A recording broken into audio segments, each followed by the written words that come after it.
Hola. ¿Tenéis todos vuestro café y vuestro azúcar, los que haga falta? ¿Sí? ¿Habéis comido algo o habéis...? Vale. Pues nos vamos sentando, porfa. Maybe we can have a seat, please. Okay. So I will introduce Mrs. Debbie Gilmore in English because she is so nice to be here, but I hope my English is not going to be very bad. So it's a pleasure to me to introduce you Mrs. Debbie Gilmore. I am Executive Director of the Arrowsmithprogram, who holds a Master on Education degree with over 40 years of experience in education, from classroom teaching to administrative leadership. She now leads the global implementation of this groundbreaking program based on a targeted neuroplasticity. The Arrowsmithprogram is designed for students with severe language and communication disorders using specific cognitive exercises that promote brain reorganization and measurable improvements in communication skills. Today, she will speak to us about the benefits of this neuroplastic approach in transforming student learning. Now, if you allow me to translate it to Spanish, so they can... Okay. Decía que es un placer para mí presentar a la señora Debbie Gilmore, directora ejecutiva del ArrowsmithProgram, que tiene una maestría en educación y tiene más de 40 años de experiencia educativa, desde el aula hasta roles administrativos, que lidera la implementación global de un programa basado en neuroplasticidad dirigida. Este programa está diseñado para estudiantes con trastornos graves del lenguaje y la comunicación y utiliza ejercicios cognitivos específicos que promueven la reorganización cerebral y mejoras demostradas en habilidades comunicativas. Hoy nos explicará los beneficios de esta metodología enfocada a neuroplasticidad para transformar el aprendizaje de estos alumnos. Welcome, Mrs. Gilmore. Thank you.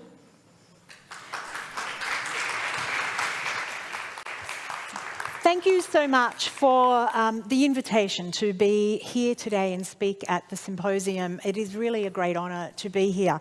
And I'm very pleased to tell you and talk with you about a program that was implemented at Theolio Pepe School last year. So, in 2021, our founder and director of Arrowsmith's program came and presented at this conference. You may have been here. And at that time, or since 2021, Pilar and Eugenia and Susanna have worked together and spoken with Barbara many times to see how the Arrowsmith's program could be used with the students with severe and communication and language disorders and the students at the school. So it took a little while, and we were in the end part of COVID. So we were able to make that happen last year. And what the question was it was a small study we were designing, and we wanted to know whether the students with these severe language and communications disorders could engage in a very targeted cognitive program like Arrowsmith's. So we set aside these goals of the study to increase the student engagement. First of all, at the fundamental level, we wanted to see if the students could engage in the program. And then, of course, if they could engage, we would want to increase that engagement in the exercise over time. And we chose an exercise that stimulates the cognitive function of the brain, that increases motor planning, develops motor plans or automated plans in the brain. So, and these motor plans are required for reading, for eye tracking, for hand-eye coordination in writing, and also for speech. And inherent in the exercise are neuroplastic principles, so we would also hope to see an increase in attention span. So we designed the study, as I said, with this cognitive exercise, using this cognitive exercise. We call it motor symbol sequencing. And I'm going to tell you a little bit more about that and then come back to the design of the study, if that's okay.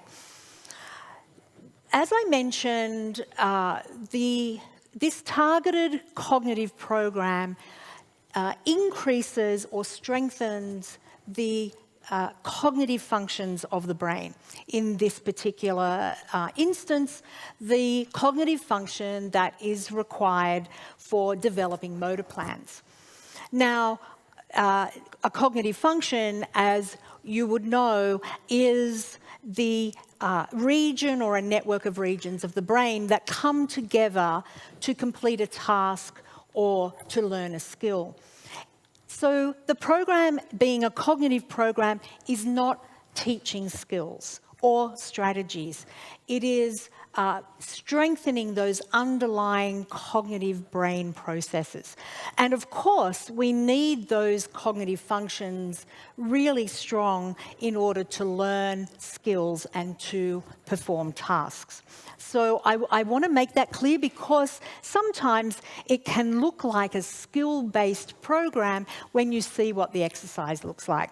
And of course, we have many cognitive functions in the brain. These are just some of those. We have automated, we need cognitive functions for auditory memory, for quantifying number, for visual memory, for objects, visual memory, for symbols, and non-verbal cues, executive functions, and grasping relationships and concepts. So there's many, many cognitive functions, and actually each of these cognitive functions can have a very targeted program to strengthen them. So a little bit more about motor symbol sequencing. As I mentioned, motor symbol sequencing is the cognitive function that is involved in reading, writing, and speech, but a particular part of those tasks. Because in fact, if we think about reading, it probably takes about 10 cognitive functions to come together to complete a task of reading, depending on what the reading task is, whether we're reading silently or out aloud. So the aspect of reading here that motor symbol sequencing is involved in is eye tracking. It's a motor plan. Of course, we have motor plans for speech, and we have motor plans for writing. And so what we see as we, in students around the world, what we see is that this cognitive function increases the capacity to develop that automated flow of ideas from our mind to the task of writing. And reading, as I said, it's implied in eye tracking for reading. So when eye tracking is when that process, when that motor plan is smooth, when there's a smooth flow from the mind into that motor plan, reading becomes faster. And then, of course, there's legibility in writing, and we quite often see speech improve because that motor plan is strengthened, and so we have speech improvement in more fluency. And of course, quite often, someone that might have a difficulty here looks like they're having difficulty spelling words, because when we spell, we have to be accurate. We have to have a correct motor plan for the letters that we're writing. So that's general information for you about the motor symbol sequencing exercise. So now I'm going to show you a little bit of what that exercise looks like. Let me get out of the way here so you can see it. And what you'll see here, this student on the left is doing a higher level of exercise than the students did at the school. But it's what we call the tracing exercise, where they are tracing very carefully and accurately over symbols. And you'll see they're not English symbols or Spanish symbols. They're different alphabets. But because one of the principles of neuroplasticity is we want the brain to be presented with something that is novel, not something that the brain is familiar with. So that is what the exercise looked like. And as I said, the students at Celia Pepe were working on an exercise that was a little simpler than that.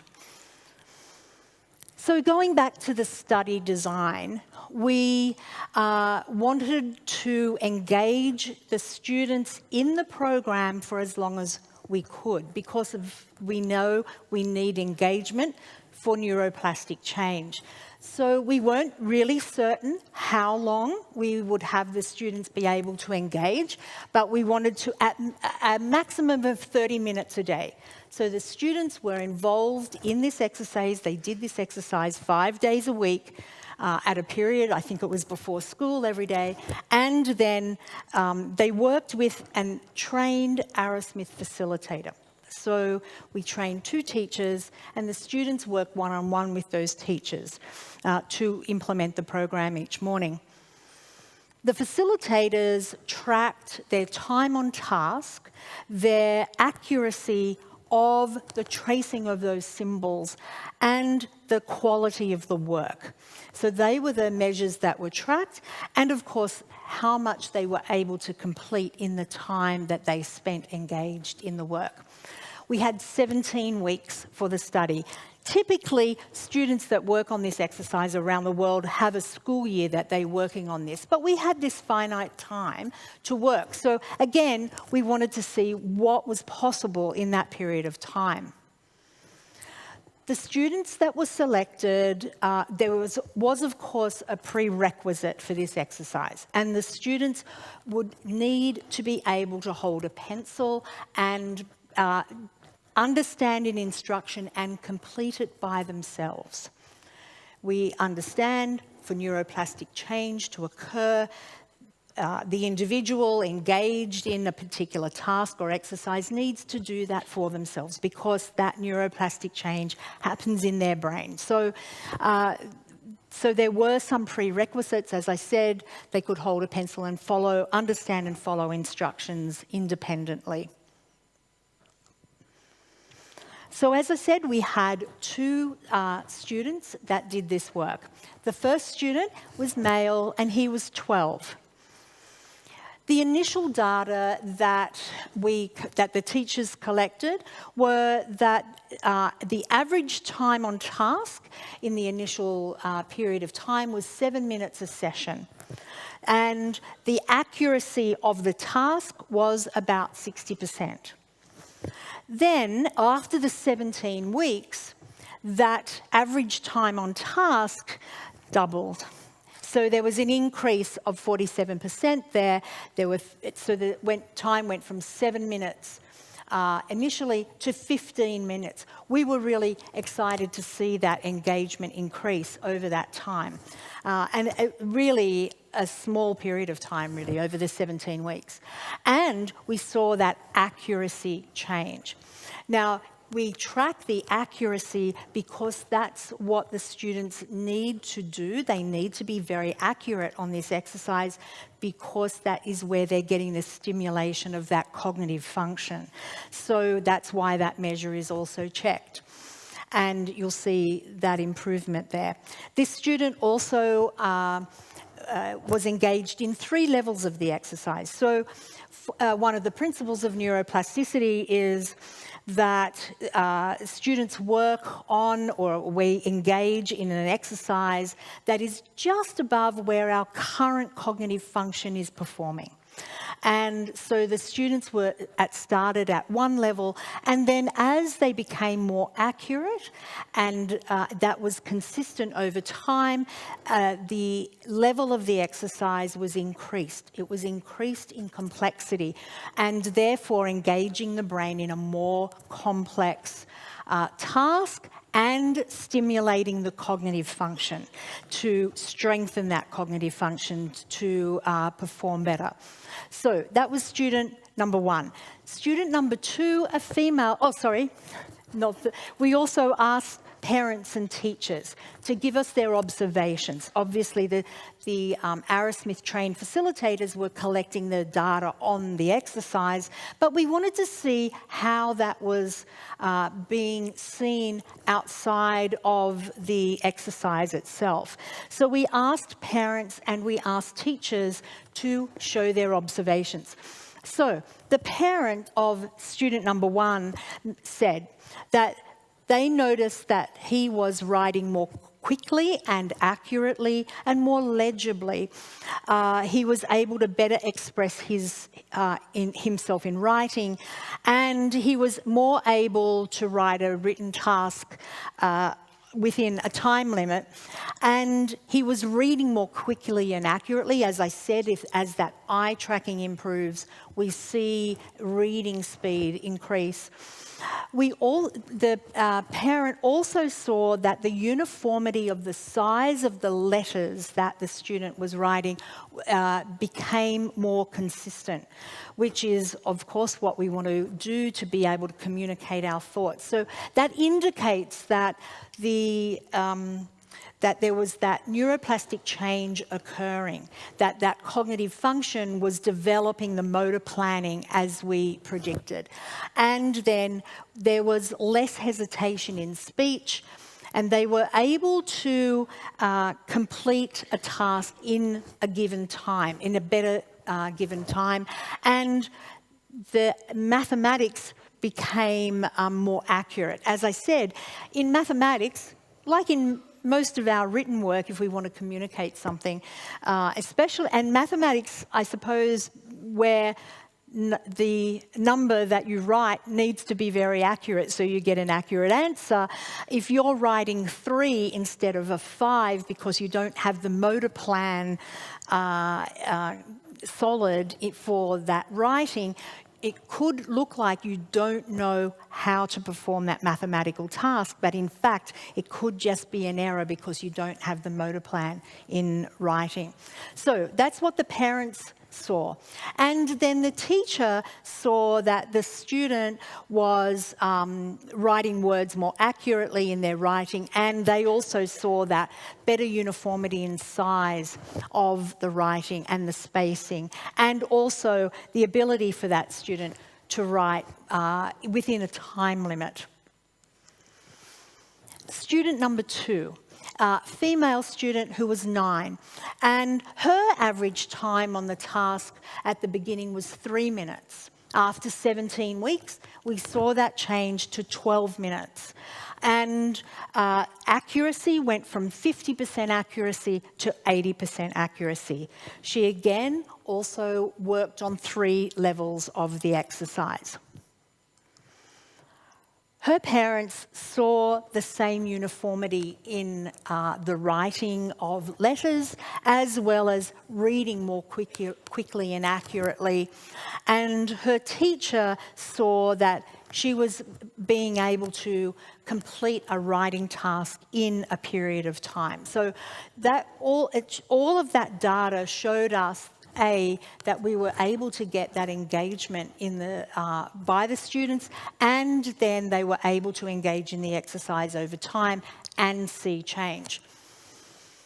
I'm going to just quickly show a couple of other results, not with the students from Celia Pepe, but from other students around the world that have done this exercise in mainstream schools, where students in a whole grade spend 30 minutes a day on this exercise. And this is data from a public school in Australia where students were placed in a class, mainstream students in a class where they did 30 minutes a day of this exercise. They were compared to students in a gifted class and 2 other mainstream groups. And you'll see here on the Wold sentence copying test that their pre and post data of the students that were not being taught handwriting, who were not being taught, the very specific mechanics of writing, but stimulated the cognitive function that develops motor plans. You'll see here that their sentence copying on words was much more, they made greater gains than the gifted students and the mainstream students. And in particular, this note here that the teachers told us that students who were identified with reading difficulties in kindergarten, the first year of school in Australia, they were identified in kindergarten, and then they did this exercise. Again, motor planning, not a reading program, not a handwriting program, but developing, strengthening that cognitive function to develop motor planning, and eye tracking is involved in that, they were de-identified as having reading risks after 10 weeks. And then we did a study where students in 3 mainstream classes, one in Canada, one in Australia, a different one in Australia, and one in New Zealand, did this cognitive exercise for 30 minutes a day. And they then completed the standardised measure of the children's handwriting evaluation scale for manuscript, and we saw these changes. There was the writing speed and the rating, the writing speed, or the rate of speed of the writing, and the quality of the writing. So you'll see on the left-hand side the change in the quality of the writing, and then the 2 columns on the right-hand side is the rate of the writing speed. And in all 3 classrooms, we saw improvement in that standardised measure. Here's another way we see the change in the cognitive function, where students are engaged in this exercise. From this example here to the top one on the right is a 3-month change, and then that was from the top to the one at the bottom here is a 12-month period of time, and this student was not being taught handwriting at all, no mechanics, just simply strengthening the cognitive function. So, going back to our study at Filio Pepe, we saw that after 17 weeks, we got sustained attention. That was really one of our main goals, to see if that was possible with this very targeted exercise. So we saw that sustained engagement, and we saw that increase, and we saw an increase in reading skills and writing skills, which is the output of the strengthening of the cognitive function.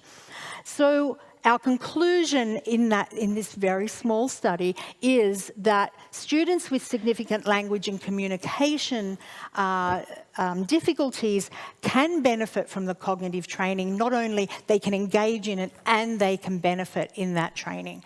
So we were really happy to see that. And of course, what we'd like to see now is an increase in the number of students who are engaged in that program, because now we know that they can engage and can improve. Then it's possible then that all of the students that have those prerequisite skills are able to improve that cognitive function of the brain for writing, reading and speech. 1 minute on ArrowsmithIth, that it is, as I said, a cognitive program. It's based on the principles of neuroplasticity. In fact, all of the exercises have those principles as part of that. They are a targeted and differentiated stimulation to the cognitive function. So it's not just general cognitive stimulation. It's very, very targeted to the cognitive function that we're trying to strengthen. So each exercise, there are many exercises in our work, and each exercise is giving that differential stimulation to the cognitive function. And as I mentioned previously, students start at a level that's just above their current level of functioning, and then as they become more accurate and consistent over time, we increase that level of complexity. We cheer and celebrate their mastery of different levels, but then we just notch it up a little bit to make it more difficult. And the other really important thing is that we take away the supports that our brain normally uses when we do a task. We'll use our strength areas, but actually we want to stop our strength areas from being used, because we need to target the cognitive function we're trying to strengthen. So we try as much as possible. It's not 100% accurate that you can take away the strengths, of course, but we really, the way the teachers work with the students, really try and help them undertake the task as it needs to be completed. And then, of course, as I mentioned, we build performance mastery criteria so that increases attention and active engagement, and because we ask them to be accurate, consistent, and automatic. ArrowsmithIth is a capacity-based program. We change the learner, the capacity of the learner, not the, we don't work around the difficulty. So we go straight in and target those cognitive functions. We've done many research studies with universities around the world, and we see these overall general results: improved cognitive and academic performance, increased independent and self-directed learning, increased emotional and social well-being, increased rate of learning. In one of the studies in Toronto, we saw that double, if not triple, in groups of students, and we see an increase in the independence of daily living skills. And the program is available around the world, and very glad that it's available in Spain at Filia Pepe and another couple of schools across Spain. So I'm open to questions. Thank you very much.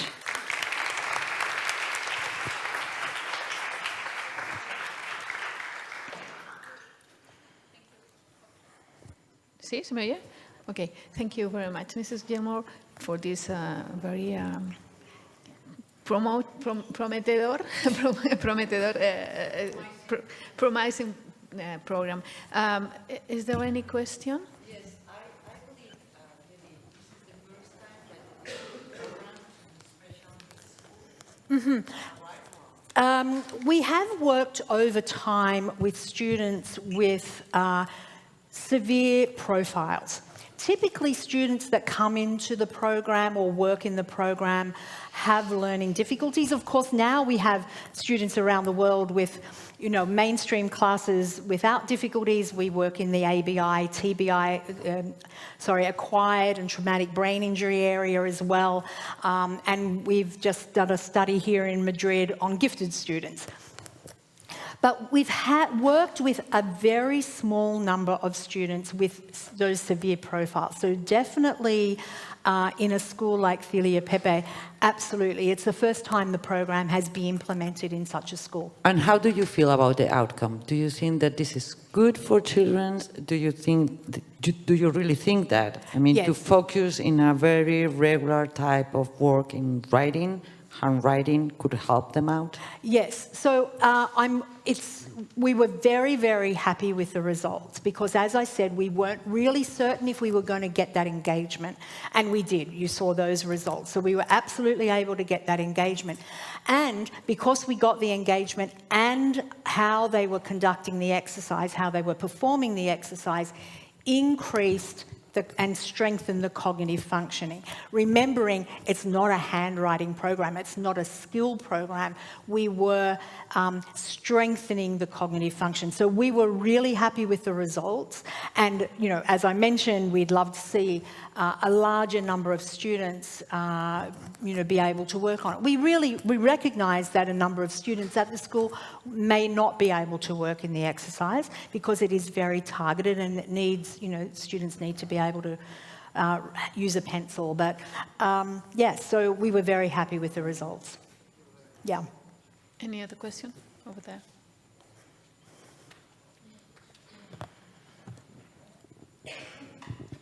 Hola, yo si no os importa hago la pregunta en español porque no sé si me voy a explicar bien en inglés. Que están fenomenal los resultados, me han gustado un montón, pero los que no tenemos la posibilidad de llevar a nuestro hijo a un colegio como Celia Pepe o a cualquier otro que tengan estas posibilidades, ¿hay alguna manera de que a título particular, porque otro año también habláis del ¿cómo era? El de sin lágrimas, el de escribir, y no se puede descargar porque yo no soy profesional? Entonces, ¿hay alguna manera de que estas metodologías las podamos usar así en casa?